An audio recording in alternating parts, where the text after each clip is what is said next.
The Equitable Life Assurance Society presents This Is Your F.B.I.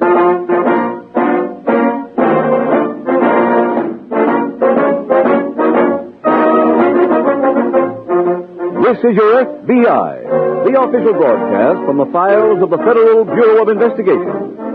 Presented transcribed as a public service by the Equitable Life Assurance Society of the United States and the Equitable Society's representative in your community.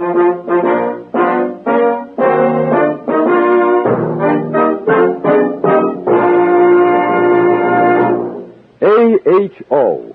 AHO. If you contemplate placing a mortgage on your home, it will pay you to remember those letters.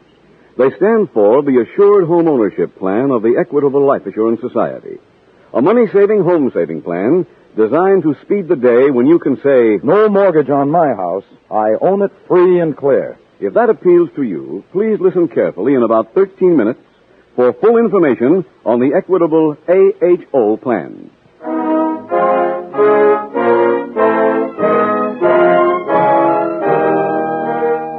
Tonight, the subject of our FBI file, armed robbery. Its title, The Innocent Santa Claus.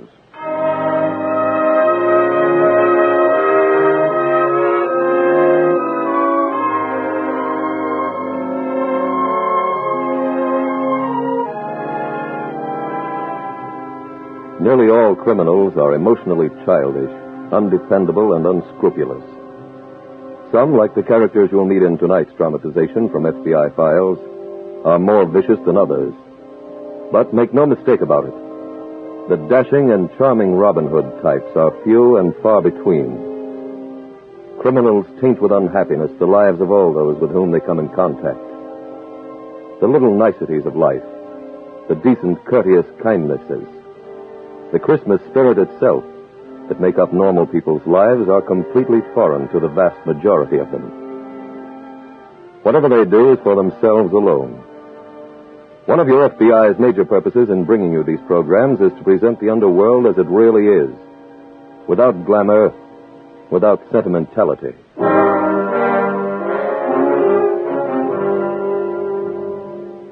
Tonight's FBI file opens in a cheap hotel room in the downtown district of a large eastern city. A 12-year-old girl is alone in the room. She walks to a full-length mirror on the wall and sings a song.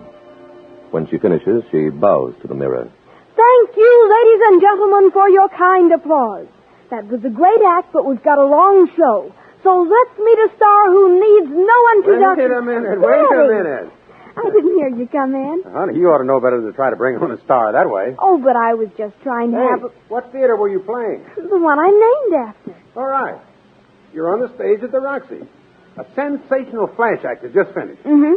Now your star's on next. So you want to give her a bill, huh? But, Daddy, you always say, and now a star who needs no introduction. I know I do. But then I introduce them. Oh. And I tell a couple of jokes.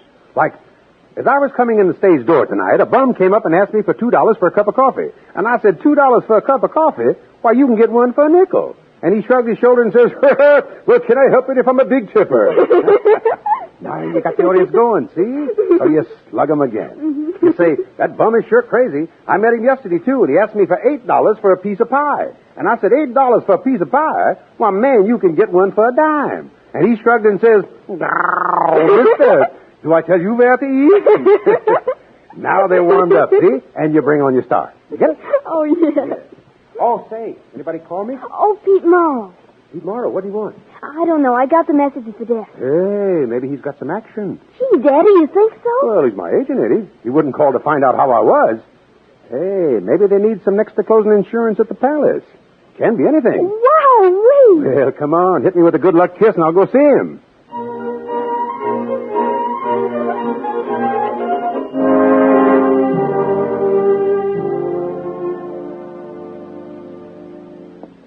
Hi, Pete. Hey, sorry to keep you waiting. Yeah, hello, Fred. I just got your message, and let me tell you, brother, I am ready. I got 2 new routines, and I got a kid writing me a parody on Melancholy Baby. Wait till I give you the opening. I come out in a broken-down suit, see? Hey, Fred, I didn't call you for a theater job. Oh, that's okay.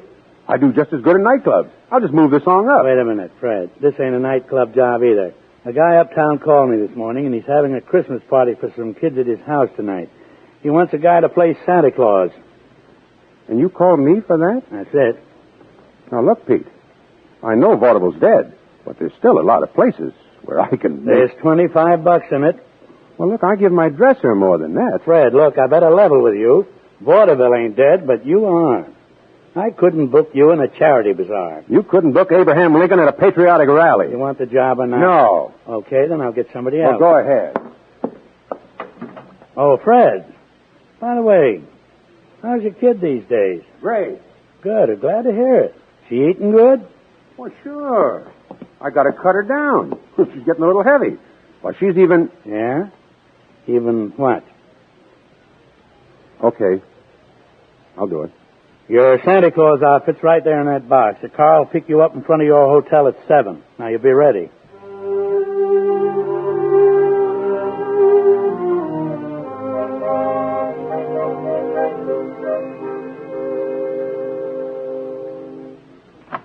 Daddy, how'd you make out?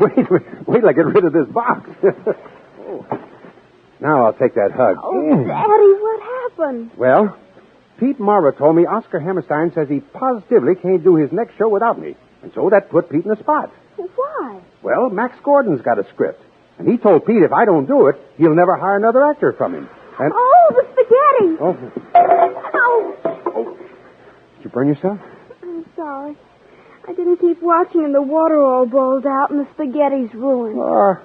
So what? That was our last can. Look, you're going down to the grill and eat steak. That's what they said at the desk. No more signing. I'm paying them cash.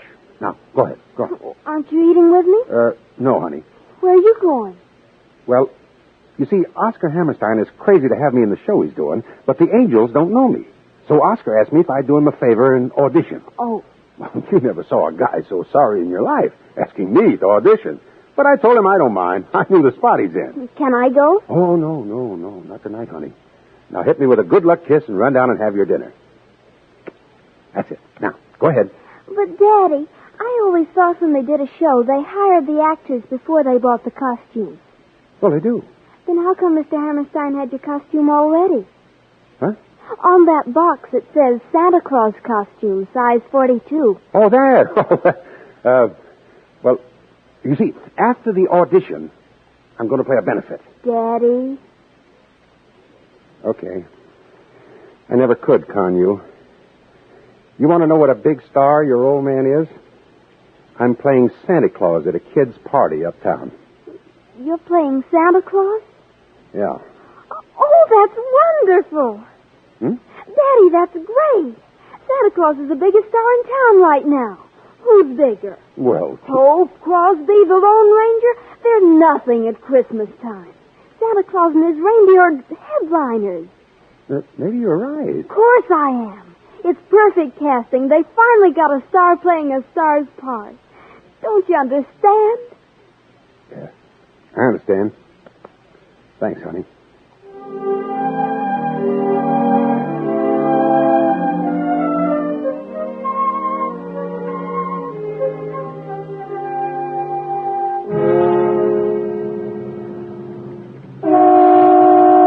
Hey, you waiting for me? You Fred Harper? Yeah. All right, get in. Okay.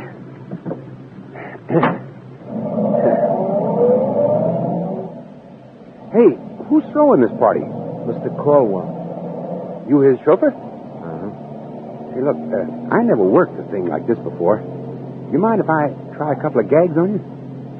Go ahead.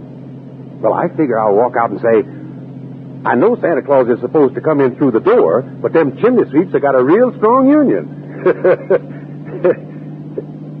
Nothing, huh? Yeah, maybe it's a little too fast. How about this? I'd have been here sooner except for one of my reindeer. He showed up late because he went to the movies. It seems he wanted to see the picture because he read the book. Say, pal, was your mother frightened by Ned Sparks? You know, it ain't against the law to laugh in this city. Uh-huh. Hey, I thought this Caldwell lived uptown. Yeah, he does. Well, then, what are we doing down here by the river? You, see that sign? Which one? No!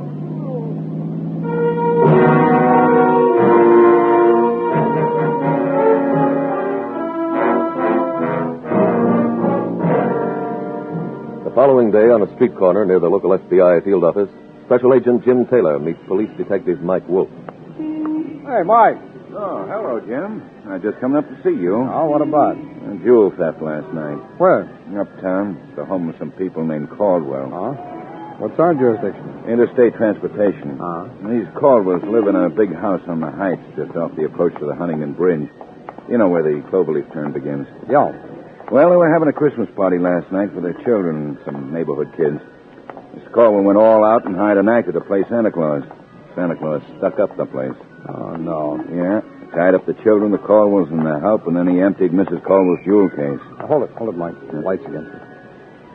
How much did Santa grab at the party? About $15,000 worth of jewelry and $300 in cash. Oh, that's quite a haul. After he left, one of the parents wiggled over to a window and saw him drive across the bridge. How'd they know it was a thief's car? Oh, it had a broken taillight, so they could follow it all the way.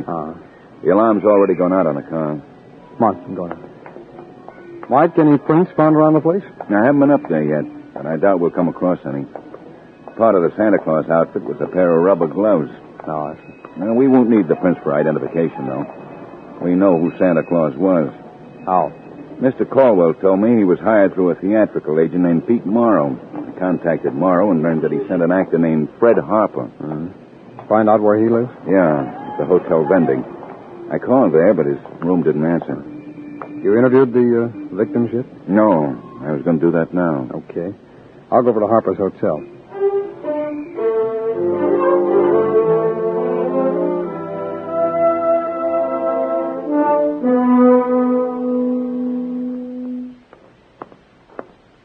What do you want, Mac? Hello there. I'm Special Agent Taylor of the F.B.I. Here are my credentials. What can I do for you? Will you please ring Mr. Fred Harper's room? He's not in. His little girl's been looking for him, too. Seems he didn't get home last night. Oh, you know Harper? Very well. I was once his straight man. Is he in trouble? Yeah, he seems to be. Mr. Barry, have you heard from my daddy yet? No, I haven't, Roxy. Mr. Taylor, this is Harper's daughter, Roxy. Mr. Taylor's from the FBI. Hello there. Do you know where my daddy is? No, I don't. Can you help me find him? I mean, please. We'll do our best, Roxy. Did you see your father last night? Yes, sir. He was going to play a party as Santa Claus. Were you here when he left? Yes. A man called for him. You see this man? Only from the window. He was in a big car. Daddy got in and went with him. What kind of a car was it? I don't know. Or was it a sedan, a convertible? A sedan. What color? I couldn't tell. But I do remember one thing. One of the lights in back was broken. Oh? Mr. Taylor, why are you asking me all these questions? Well, Roxy, somebody came to that party wearing a Santa Claus outfit and he held up the people. A real hold-up? With a gun? That's right. Not Daddy. He couldn't do anything like that. He's not a crook. Mr. Taylor, phone call for you. Oh, thanks. Please believe me, Mr. Taylor. I'll be right back, Roxy. You can take it on that phone. Fine, thanks. Hello. Hey, Jim. This is Mike Wolf. Yeah, Mike. Fred Harper's been picked up Oh, where? near the approach to the Huntington Bridge. And 2 of the stolen pieces of jewelry were found in his pocket.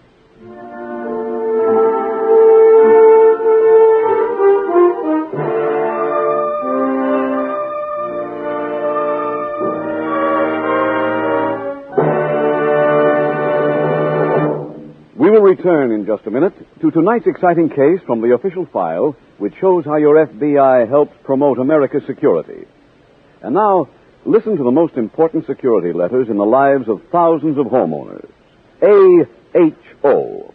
A is for assured. H is for home. O is for ownership. The Assured Home Ownership Plan of the Equitable Society. It's America's finest plan of home ownership because it gives 4 special benefits not always found in other mortgage plans. First benefit. An equitable AHO plan gives you a way to pay off your mortgage years ahead of time. That's right. One of the big objectives of this Equitable Society plan is to speed the day when you can proudly say, No mortgage on our house. We own it. Free and clear. Here's why this can happen so fast. Every Equitable AHO plan combines a low-cost first mortgage with life insurance protection. 1 monthly payment takes care of both. Thanks to the insurance element, a constantly growing cash loan fund is created. Year by year, the mortgage grows smaller and the cash loan fund larger until it actually is big enough to pay off what's left of the mortgage. This explains how hundreds of AHO families pay off their 20-year mortgages in about 14 years. That's 6 years ahead of schedule. Second benefit of an equitable assured home ownership plan. If the owner dies, his widow doesn't inherit a mortgage. She inherits the home, free and clear. And what's more, the Equitable Society not only cancels the mortgage, but also returns to the widow every cent her husband had paid to reduce the principal. Lastly, this plan is a money saver at all times. The mortgage draws interest at only 4%. So for many reasons, a man may consider himself lucky if his health, age, income, and the location of his home enable him to qualify for an Equitable Assured Home Ownership Plan. For full information, see your Equitable Society representative or write care of this station to the Equitable Life Assurance Society. Remember, the sooner you start an Equitable Assured Home Ownership Plan, the sooner you'll be able to say, no mortgage on our home. We own it, free and clear.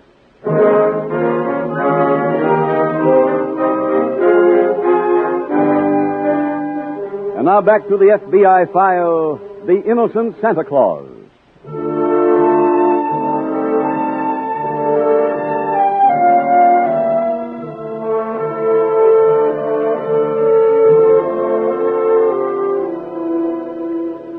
We referred previously to the selfishness and callousness of the criminal mind. During the Christmas season, when the vast majority of us are in a genial, relaxed mood, the underworld does not hesitate even at this season to strike often and hard. There's no off-season in crime. Being off guard is not safe at any time. The men of your FBI are convinced that it is high time to stop romanticizing gangsters and hoodlums. FBI agents who come in contact with the underworld daily know it for what it is. Ruthless around the calendar, with no days off for good behavior.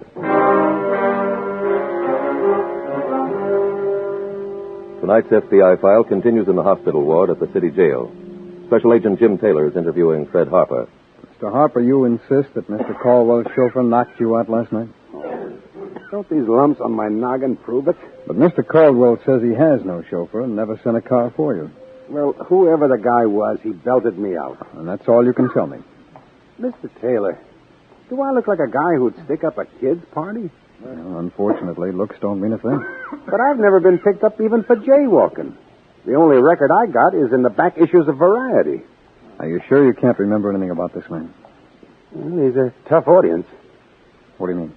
I told him 2 jokes. Both flops. He never even cracked a smile.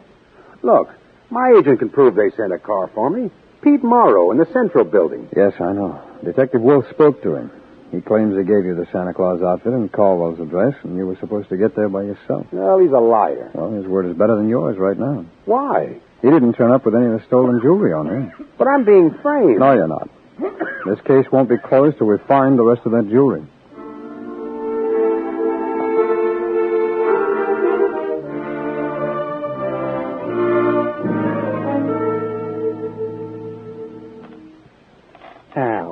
Albert, don't hold out on me. I ain't. Is this all the stuff you grabbed last night? Except for the 2 hunks I stuck in Harper's pocket. Well, the papers made it a much bigger job. Oh, the papers. They got Illinois as a 7-point favorite in the Rose Bowl. Can you bet them? Not me, no. Well, the same with stick-ups. I once heisted a joint, got 200 clams. Papers come out and say I grabbed 8,000. This is the age we live in, kid.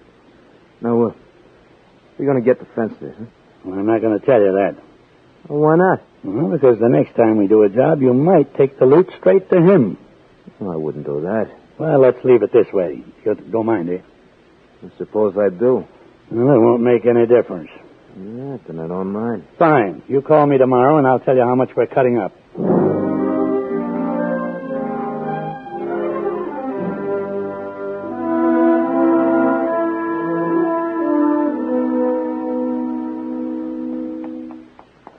Daddy. Hi, honey. I got so scared last night when you didn't come home. Well, keep being scared. We're still in a jackpot. Mr. Taylor told me he was coming to see you. Didn't you tell him you had nothing to do with it? Mm-hmm. But I'm still here. Oh, they'll let you go. Oh, sure. When they take this turban off my noggin, they'll move me down to a regular cell downstairs. Great guy you got for an old man. I know you didn't steal anything. Thanks, honey. Oh, hand me that bottle of pills. My head starts coming off if I get up. Here. And a little water, honey. Thanks. What kind of pills are those? I don't know. Well, here goes.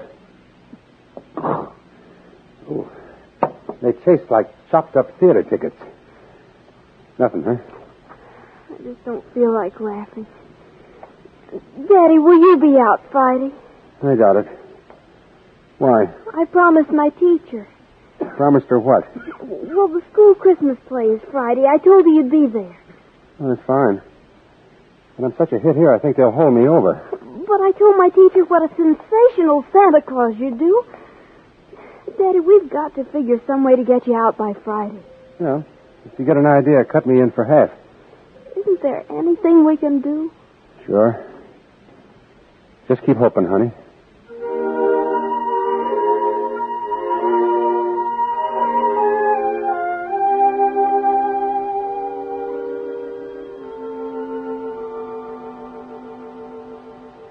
Mike, I got a report from our lab on that jewelry. No, what's the word, Jim? They found a single latent fingerprint on one of the bracelets. We've got Fred Harper's prints right here. Oh, yeah, I've already checked. It's not one of his. Well, that doesn't prove he's innocent. I can't help feeling he is, though. You believe the story about the mysterious stranger posing as Colwell's chauffeur? Yeah, I do. Harper's little girl told me about the taillight on that car being broken. There's no way she could have known that if she wasn't telling the truth. Yeah, pardon me. Sure, Mike. Wolf speaking. This is Captain Gordon, State Police. We've got that car you set off the alarm on. Where? One of my men just found it where Highway 81 hits the turnpike. I'll see that nobody touches it. Thanks, Captain. Come on, Jim. Car's been found.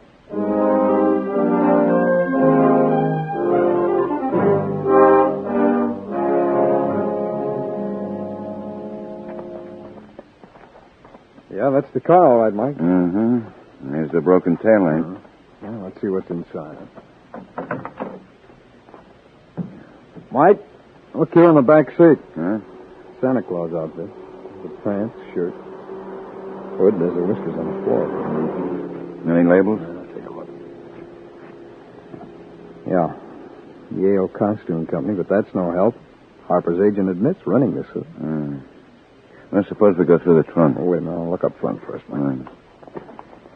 Police went over everything in the car for prints. It was clean. Yeah, let's take a look in here. Oh, these glove compartments are like the clocks. They never work. Road maps, instruction books, baseball scorecard. Mike, rubber gloves. Let's head back to town and get these to the lab.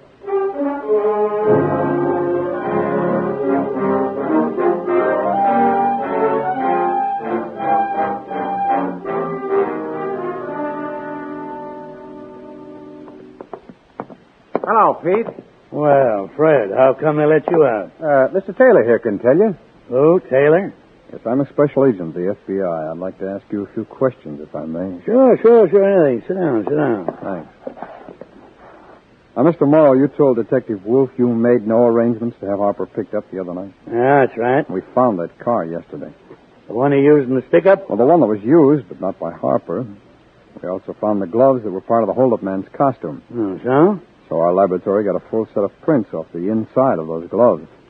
One of them matches a print we got from a piece of jewelry we found in Harper's pocket. Well, what's that all got to do with me? Well, the prints belong to somebody named Al Bedford. Who? Mr. Taylor, I told you what to expect. This guy wouldn't give you the right time in Elgin, Illinois. Mr. Morrow, you know Al Bedford. Well, is he an actor? He's a professional criminal. Well, then how would I know him? His record shows you once gave him a character reference when he put in for a parole. What's his name? Al what? Al Bedford. You better be nice to him, Pete.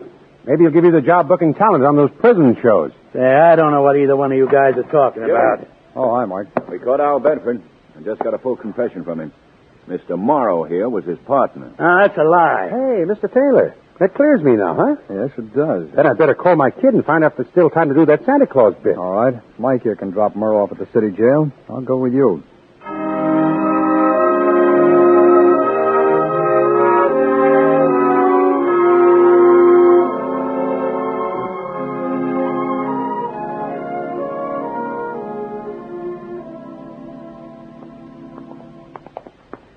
The auditorium's down this way, Mr. Taylor.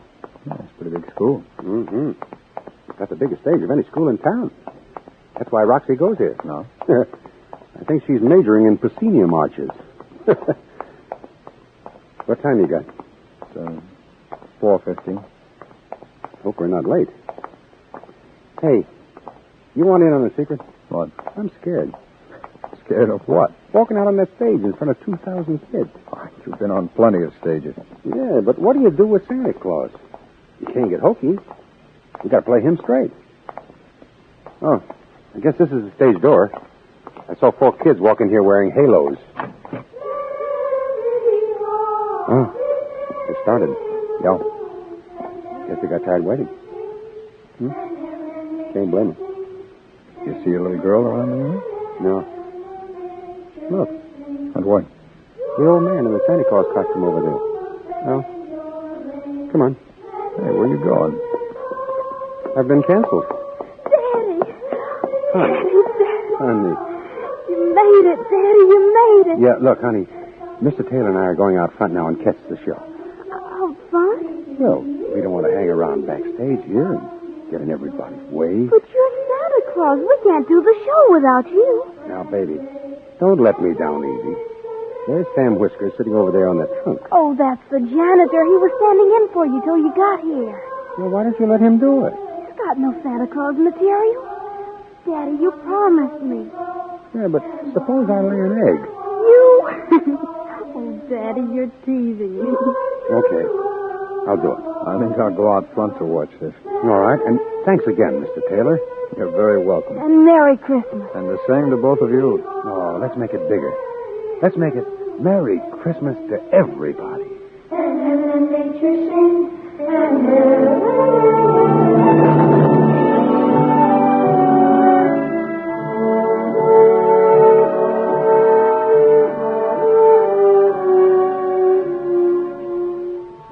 And now we bring you a message from the book of Luke in the New Testament. A message shared with you by F.B.I. Director J. Edgar Hoover, every special agent and employee of the Federal Bureau of Investigation. A message also shared with you by every officer and employee of the Equitable Life Assurance Society of the United States. A message which comes, too, from those who bring you this weekly program. A message written in simple words. Glory to God in the highest, and on earth peace, goodwill toward men.